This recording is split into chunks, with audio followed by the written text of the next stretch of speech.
Praise the lord. Bible వాక్య ధ్యానం. యేసుక్రీస్తు తన దాసులకు కనుపరచుటకు దేవుడు ఆయనకు అనుగ్రహించిన ప్రత్యక్షత. ఈ సంగతులు త్వరలో సంభవింపనయ్యున్నవి. ఆయన తన దూత ద్వారా వర్తమానము పంపి తన దాసుడైన యోహానుకు వాటిని సూచించెను. అతడు దేవుని వాక్యమును గురించియు యేసుక్రీస్తు సత్యమును సాక్ష్యమును గురించియు తాను చూసినంత మట్టుకు సాక్ష్యమిచ్చెను. సమయము సమీపించినది గనుక ఈ ప్రవచన వాక్యములు చదువువాడు వాటిని విని ఇందులో వ్రాయబడిన సంగతులను గైకొను వారును ధన్యులు. యోహాను ఆసియాలో ఉన్న 7 సంఘములకు శుభమని చెప్పి వ్రాయినది.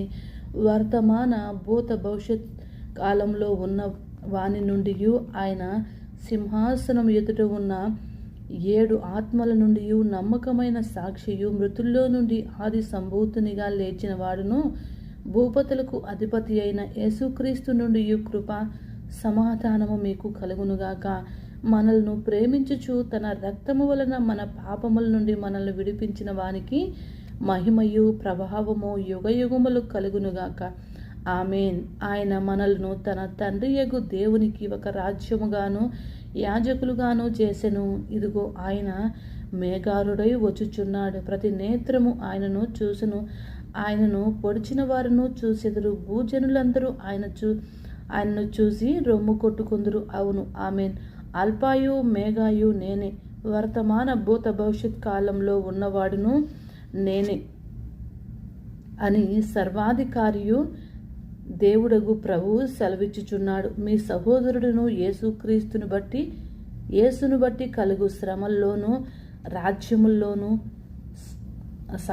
సహనములోను పాలివాడైనను యోహాను నేను దేవుని వాక్యము నిమిత్తము యేసును గురించి సాక్ష్యము నిమిత్తమును పద్మాసు ద్వీపమున పరవాసినైతిని. ప్రభు దినమందు ఆత్మవశుడినై ఉండగా బోరధ్వని వంటి గొప్ప స్వరము నీవు చూచుచున్నది పుస్తకములో వ్రాసి Ephesus, Smyrna, Pergamum, Thyatira, Sardis, Philadelphia, Laodicea అను 7 సంఘములకు పంపమని చెప్పుట నా వెనుక వింటిని. ఇది వినగా నాతో మాట్లాడుచున్న స్వరం ఏమిటో అని చూడ తిరుగగా 7 సువర్ణ దీపములను ఆ దీపస్తంభముల మధ్య మనిషి కుమారుణ్ణి పోలిన ఒకనిని చూసితిని. ఆయన తన పాదములు మట్టుకు దిగుచున్న